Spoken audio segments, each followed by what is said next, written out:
Hello everyone, I am very glad that you're joining this story. Subscribe, like and comment. Enjoy the story, smile more often. I wish I could tell you that night felt like something out of a dream, like the reward for years of long nights, early mornings, and swallowing my pride in meetings led by men who once forgot my name. But it didn't. It felt more like standing on stage during someone else's encore, smiling politely while the audience applauded a ghost. My name was on the reservation, my promotion was the reason for the dinner, and yet somehow, from the very first sip of wine, I knew I was just a placeholder for someone who wasn't even there. The restaurant was one of those sleek places where the lights are dim enough to make everyone look 10 years younger, and the waiter's tone carries just enough fake reverence to make you feel like royalty or a well-behaved dog. It was a small gathering. My parents, my boss Marcus, a couple of team members, and my fiancé who kept glancing at his watch like he had somewhere better to be. I told myself it was nerves, or maybe traffic on the way had thrown him off, but in my gut I knew nobody was as excited for this as I had imagined. Certainly not me. The conversation floated politely over salads and small talk. My mom complimented the table settings. One of my team leads shared a story about an account I'd landed 3 months ago, trying to sound casual but clearly coached. And Marcus gave one of those practice little speeches, something about my dedication, leadership, and being the future of the company's West Coast operations. I nodded, smiled, thanked him, raised my glass. But it all felt like I was watching myself from across the room. Then came the moment that twisted everything sideways. My father, Richard, leaned back in his chair, stiff posture as always, like the retired military man he was, and raised his glass. He didn't look at me. He looked past me, somewhere toward the wall behind my head. To Olivia, he said, in that same flat tone he used when reading cereal boxes. She's done well. But it's too bad Emily couldn't make it tonight. She's the real star of this family. I wish I could say I misheard him. I wish I could blame the clinking of cutlery or the hum of the overhead lights. But I heard him loud and clear, and so did everyone else. The words sat there on the table like a spilled glass of red wine, staining everything. My fiancé looked down at his plate. My mom pressed her lips together, but said nothing. And then came a sound I hadn't expected, Marcus laughing softly, not mocking, just surprised. He reached into the inside pocket of his suit jacket and pulled out an envelope. Slim, crisp, formal. The kind of thing people usually get before a lawsuit or after a very bad week. Funny you say that, Richard, Marcus said, unfolding the letter slowly, like he was about to read a bedtime story. She thought so too. Until I fired her today. The air changed. Not dramatically. Not like a storm rolling in. More like a thermostat dropping a few degrees without anyone touching it. My father's face, that granite mask he always wore, cracked just slightly. His eyes darted toward me, then back to Marcus.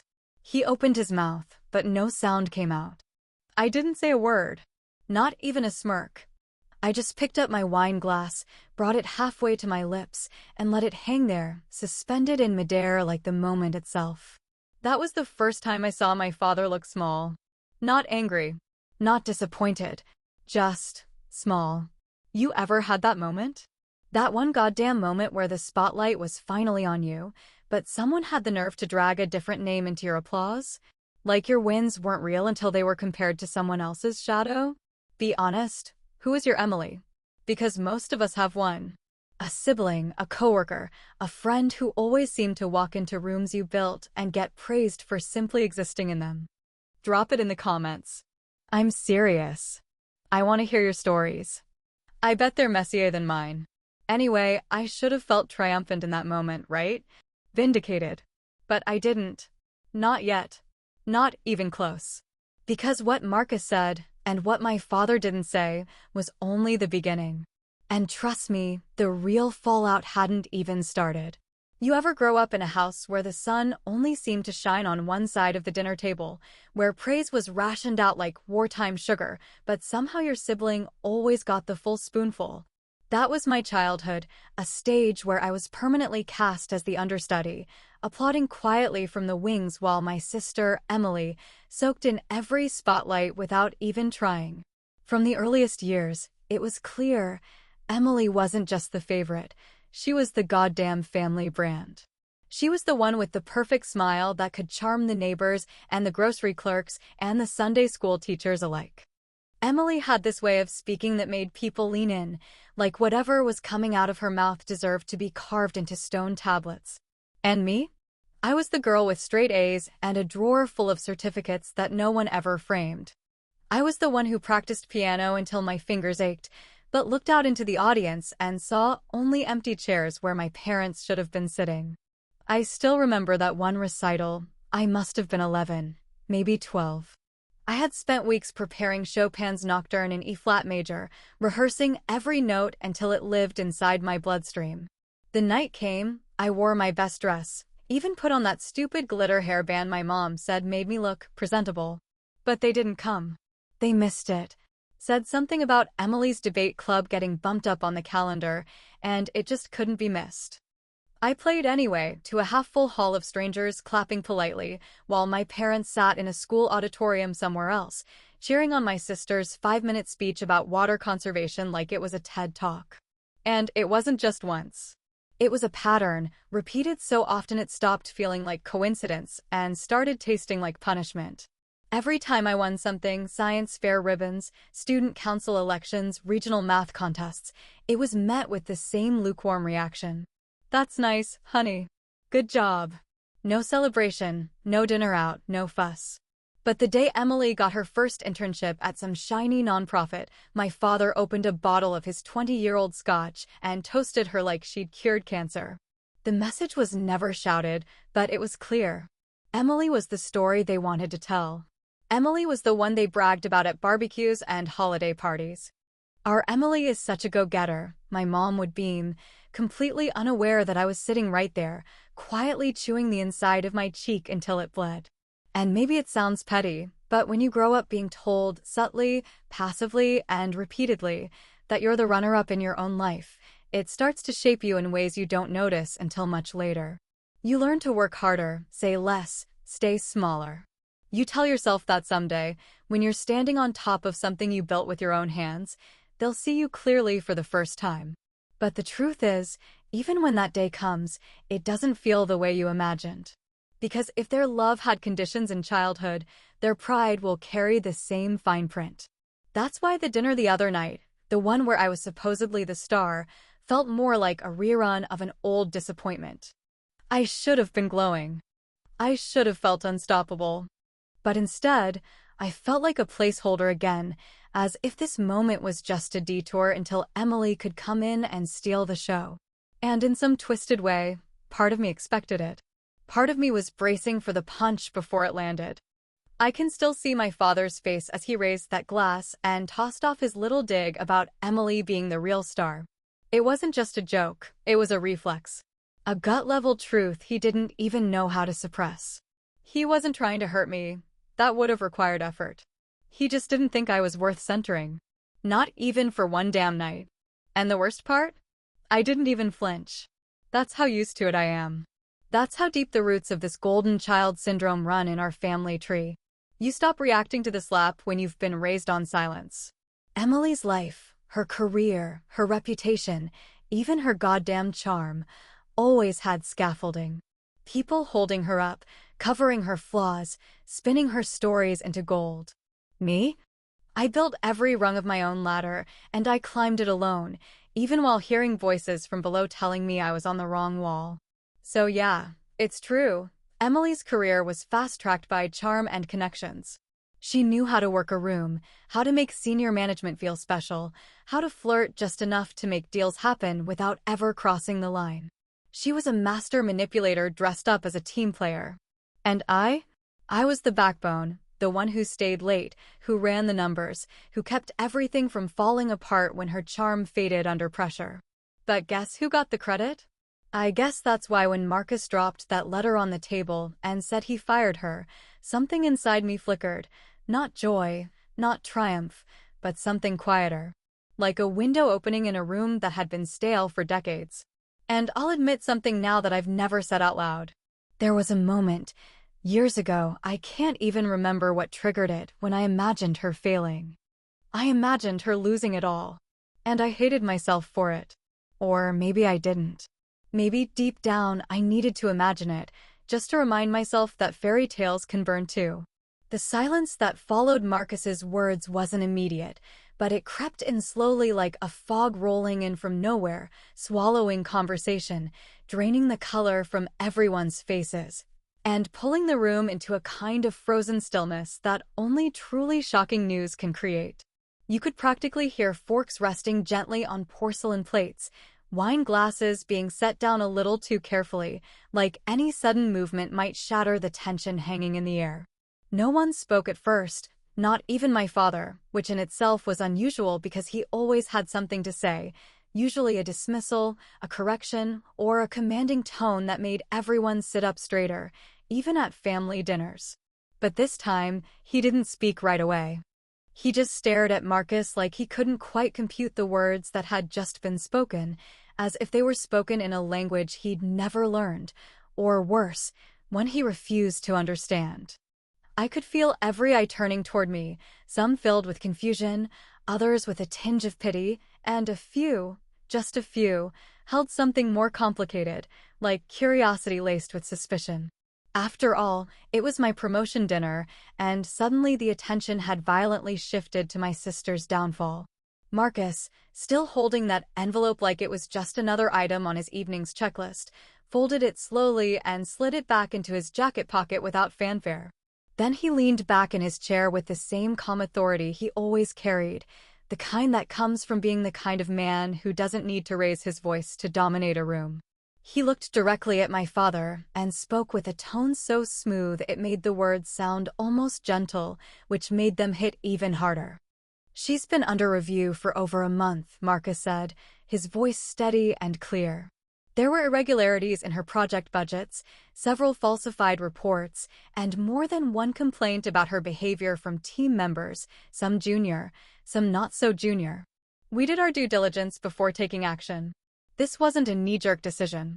I watched as my mother stiffened in her seat, one hand clutching the stem of her wine glass like it might offer some kind of anchor in the moment. Her eyes darted toward me, and for a second, just a second, I saw something flicker in them. Not guilt, not yet, but the early shadows of a realization she didn't want to fully face. My father finally exhaled, a short, sharp breath through his nose that came out more like a scoff. "There must be a mistake," he said, not loudly, but with that same authoritative certainty he used whenever he declared something indisputable, like the weather or politics or Emily's supposed brilliance. Marcus didn't flinch. "There's not," he replied, reaching into his inner pocket again and pulling out a second envelope, thinner than the first, but clearly prepared ahead of time. "I have receipts. Financial audits, email correspondences, internal reports. This isn't a matter of opinion. It's documentation." I could feel the heat building under my skin, not because I was embarrassed or even surprised, but because everything about this moment was so absurdly surreal. Like watching a script play out that I had read 100 times in my head, but never thought would actually make it to the stage. Emily had always danced around accountability like it was a game, charming her way out of reprimands, spinning narratives that made her look like a misunderstood genius or an overburdened savior. But now, right here, her halo was slipping, and it wasn't me tugging at it. It was falling all on its own. Still, I said nothing. I didn't gloat. I didn't chime in with snide commentary or triumphant smirks. I just picked up my glass and sipped my wine slowly, letting the bitter tannins coat my tongue while chaos bloomed quietly around me. I had imagined this moment before many times, in many versions, but I never thought it would arrive so effortlessly, delivered like a dessert course after a long meal. No explosions, no fireworks, just quiet destruction, elegantly executed. And yet, beneath my calm exterior, something deeper was stirring, not satisfaction exactly, and not even vengeance, but a kind of recognition that this moment was going to reshape everything. Because if Emily's facade had cracked, if her carefully curated image had collapsed in front of the very people who had always believed in it most, then the entire balance of our family was about to shift. And once those plates start sliding, you can't stop the avalanche. That's probably why I wasn't surprised when my mother leaned toward me as dessert was being served, some over-designed chocolate monstrosity none of us touched, and whispered in a tone sharp enough to cut glass, "You could have helped her, you just let her drown." I turned my head slightly, just enough to meet her eyes, and for the first time in my life, I didn't feel like the lesser daughter in her gaze. I felt like a mirror she didn't want to look into.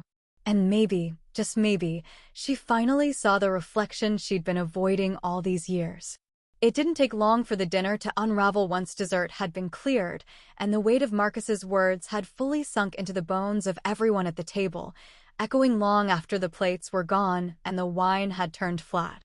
My mother had gone quiet for most of the remainder of the evening, her eyes glassy with unshed tears, her fingers twitching toward her purse again and again like she was waiting for some magical phone call to make it all untrue. My father, on the other hand, simmered with that slow, tightly coiled fury that never boiled over in public but always exploded behind closed doors, and I knew, the second we stepped out of that restaurant, it would be a bloodbath. Sure enough, the minute we hit the sidewalk outside, his voice turned sharp, the mask slipped, and the anger poured out with no filter whatsoever.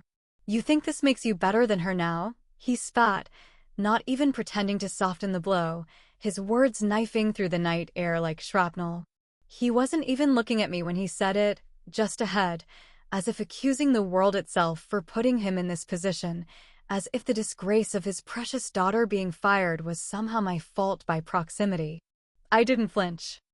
I didn't lower my gaze or apologize or offer any half-hearted bridge building like I might have done a few years ago. I stood straight, looked him dead in the eyes, and said, "No, I've always been better. You just refuse to see it." And that was the first time in my life I saw his expression falter, not from rage, but from confusion, like he had no idea what to do with a version of me that didn't shrink beneath his disappointment. My mother gasped, as if the truth had personally slapped her across the face, but I didn't regret a word. That wasn't cruelty speaking, that was the accumulated truth of 30-something years finally bubbling up, ugly and sharp and overdue. I'd swallowed every slight, every dismissal, every fucking moment they looked right through me and called it love. And now, standing in the wreckage of their golden child's carefully polished image, I was done playing nice. Behind us, Emily's phone kept vibrating over and over, her name lighting up the screen like a siren. I didn't have to guess what those messages said. Apologies, excuses, attempts to rewrite what just happened before it reached too many years. That was always her specialty, rewriting the story before anyone else had a chance to write it for her. But this time, the narrative had slipped out of her hands. And I knew something they didn't. I'd known about Emily's mess weeks before Marcus ever spoke her name. I'd found the discrepancies myself, quiet red flags in budget approvals, inconsistencies in reports with my initials mysteriously added in, whispers from junior staff who suddenly stopped making eye contact. I'd sat with the truth for a while, rolled it around in my head, weighed the consequences of stepping forward versus staying silent. But in the end, I didn't need to do anything. I just let it play out. I let gravity do what it always does when a tower is built too fast and without a solid foundation. There was a time, years ago, when I would have covered for her. In fact, I did. I still remember the fallout from that, how I took the hit for a missed deadline because she had disappeared for a weekend getaway with some executive she was flirting with, how I was reprimanded while she got a raise 6 weeks later. And when I asked her for help clearing my name, she just shrugged and said, "It's not a big deal. You're tougher than me anyway." That was the moment something inside me cracked, not all at once, not dramatically, but like a hairline fracture that deepened with time, spreading into everything, until I couldn't unsee it anymore. That was the moment I realized I wasn't her sister. Not really. I was her safety net, her scapegoat, her backup plan in case the charm ever wore thin. So no, I didn't sabotage Emily. I didn't plant evidence or whisper in Marcus's ear or orchestrate some grand takedown like a villain in a cheap soap opera. I simply stopped playing the role they'd written for me. I stopped shielding her from consequences. I stepped aside and let the spotlight catch her for what she truly was. That's what my mother couldn't understand when she turned on me outside that restaurant, voice trembling with anger and tears as she hissed, "You sabotaged your own sister." It wasn't even a question. It was an accusation, a desperate grasp for someone else to blame. Anyone but Emily, anyone but the child she'd spent her whole life protecting from every storm. I didn't answer right away. I just looked at her, really looked at her, and for the first time in my life, I saw her for what she was, not a mother, not a victim, but an enabler who had spent decades blindfolded by her own favoritism. And then I smiled, not because I was proud, not because I was vindicated, but because the mirror had finally cracked and there was no putting it back together. I turned and walked away, heels clicking against the pavement, the night air cool against my skin, leaving them both behind in the wreckage of the story they had spent so long pretending was real. People always expect revenge to come with fireworks and fury, with shattered glass, loud arguments, maybe a slap across the face or a public takedown worthy of a soap opera finale, but the truth is, real revenge, the kind that cuts the deepest and lasts the longest, doesn't always come in fire. Sometimes it comes in silence, in restraint, in stepping back just far enough to let gravity do the work that your hands don't have to. That's what they never saw coming, not my father, not my mother, and certainly not Emily. They expected me to either keep cleaning up the messes or explode in rage, but I did neither. I simply stood still, let the house of cards sway in the wind, and waited. I never sabotaged Emily. I didn't have to. That's the part that seems to baffle everyone the most. Even now, days after that dinner and the quiet implosion that followed, I hear whispers from colleagues, side glances from relatives, assumptions layered into conversations, as if I'd been hiding a knife behind my back this whole time. But there was no weapon. There was no master plan. Just the quiet decision to stop playing the role of her safety net, to stop absorbing the damage she left behind, and to stop pretending her success was deserved when I knew it was built on smoke and mirrors. It started with a spreadsheet, actually, a simple budget allocation file I stumbled across while preparing a quarterly report. Something didn't add up, just a few figures slightly off, barely noticeable unless you were looking closely. But I've always looked closely. That's part of why I was promoted in the first place, my attention to detail, my unwillingness to let things slide just because it's easier to let someone else take responsibility. So I kept digging, not out of malice, not because I was looking to bring Emily down, but because it was my job. The deeper I went, the messier it became, duplicated expenses, project reports that didn't match internal timelines, reimbursements that had no supporting documentation, and somewhere, my name appearing on documents I never signed. That was the moment the air shifted. That was the moment I knew this wasn't just sloppy bookkeeping, it was deliberate. Emily had used my name to cover her tracks. She'd been banking on our shared last name to shield her from scrutiny, assuming no one would question documents bearing both our signatures. And for a moment, I almost did what I'd always done, considered sweeping it under the rug, fixing it quietly, protecting her without anyone ever knowing.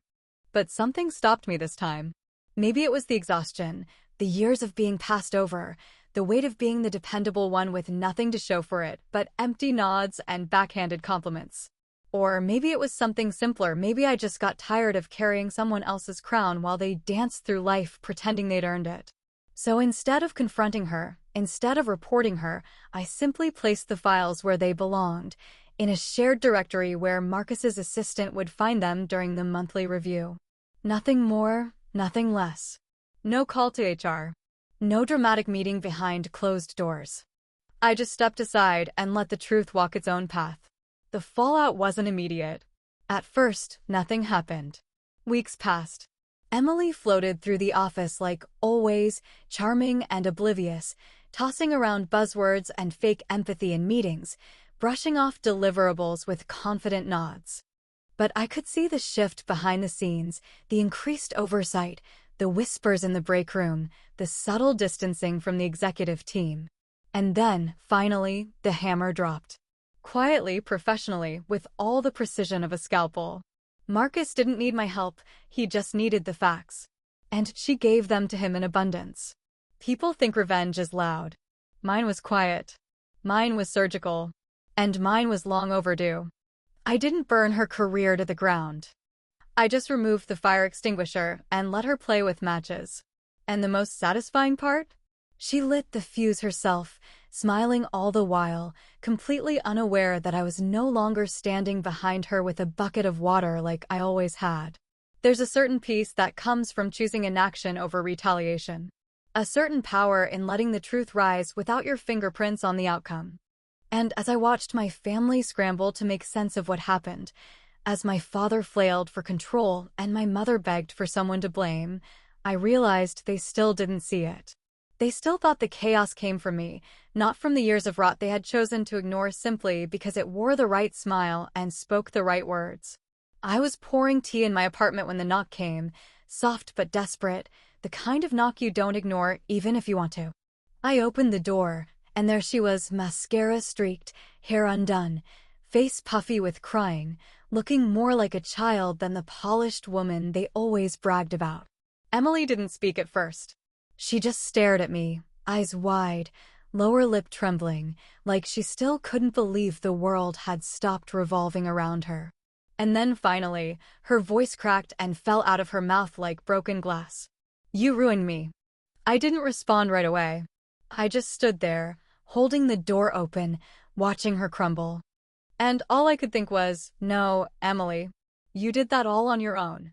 When I opened the door and saw Emily standing there, soaked in the harsh yellow hallway light like some ghost from a better version of our childhood, I didn't feel satisfaction or pity or even anger anymore. I just felt tired, not the kind of tired that sleep fixes, but the deep, marrow-level exhaustion that creeps in after years of swallowing your own silence just to keep the peace in a family that never bothered to wonder what that silence was costing you. She stood there for a moment, arms hanging limp by her sides, lips parted like she had more to say, but forgot how to speak it, and in that moment, I realized how unfamiliar vulnerability looked on her face. It didn't suit her the way charm or sarcasm did. It wasn't practiced or performative. It was just raw and ugly and real. I stepped aside without a word, letting her walk past me into the apartment, still warm with the scent of whatever tea I'd just made, something herbal, something grounding, something calm, unlike anything that had passed between us in years. She didn't sit right away. She hovered near the edge of the sofa like she wasn't sure whether she had the right to make herself comfortable in a space that hadn't been built for her comfort. For the first time in my life, I wasn't chasing her approval, and she wasn't performing for mine. When she finally sat down, she folded into herself like a crumpled page, every piece of her posture screaming that she was trying to shrink into something smaller, more manageable, more forgivable. And then she spoke, voice hoarse, eyes watery but dry, like the tears had dried before they even had a chance to fall. "Tell Dad," she said, barely louder than a whisper. "Tell him you planned this. That you orchestrated it. That you set me up. Let me be the villain, Olivia. I'd rather be that than a failure." I stared at her for a long moment, the silence stretching between us like a rubber band pulled taut, moments away from snapping. Then I shook my head slowly, more amused than angry, more baffled than bitter. "You were never a villain, Emily," I said, my voice steady, my tone cold but not cruel. "You were just spoiled. And now you're ordinary." She flinched like I'd slapped her, but I didn't care. I wasn't trying to be cruel, I wasn't trying to wound her, I was just done sugarcoating reality for a woman who had spent her entire life swaddled in delusion. She wanted a cleaner story, one where I'd schemed and betrayed and struck some masterful blow that dethroned her. But that's not what happened. There was no scheme. There was only absence, my absence. The absence of protection, of covering, of cleaning up the trail of lies she'd left behind like breadcrumbs she never thought anyone would follow. She stayed for another hour or so, mostly quiet, occasionally trying to poke holes in my composure with questions that barely landed. "Did you hate me all this time?" she asked once. I didn't answer. "Do you think you're better than me now?" she asked later. I still didn't answer. Some questions aren't meant to be answered, not because they don't deserve one, but because the person asking them isn't ready for the answer they'd get. She left sometime around midnight, shoulders hunched, steps slow, dignity trailing behind her like a torn coat. I didn't walk her to the door.